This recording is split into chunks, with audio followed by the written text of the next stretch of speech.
আসসালামু আলাইকুম। আজকে দুপুরের রান্না সিমের বিচি, কাঁচা সিমের বিচি দিয়ে আমি বড় মাছ দিয়ে রান্না করতেছি। মাছগুলো দিয়ে দিলাম, আগে মাছগুলো ভাজি করে নিলাম। এখন কুসুম গরম পানি দিয়ে দিব।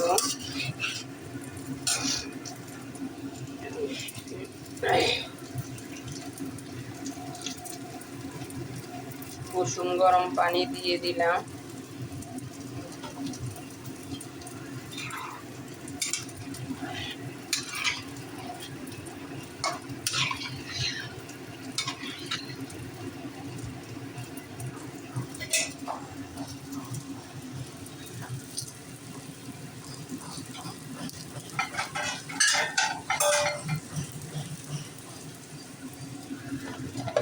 ঢাকনা দিয়ে দিলাম।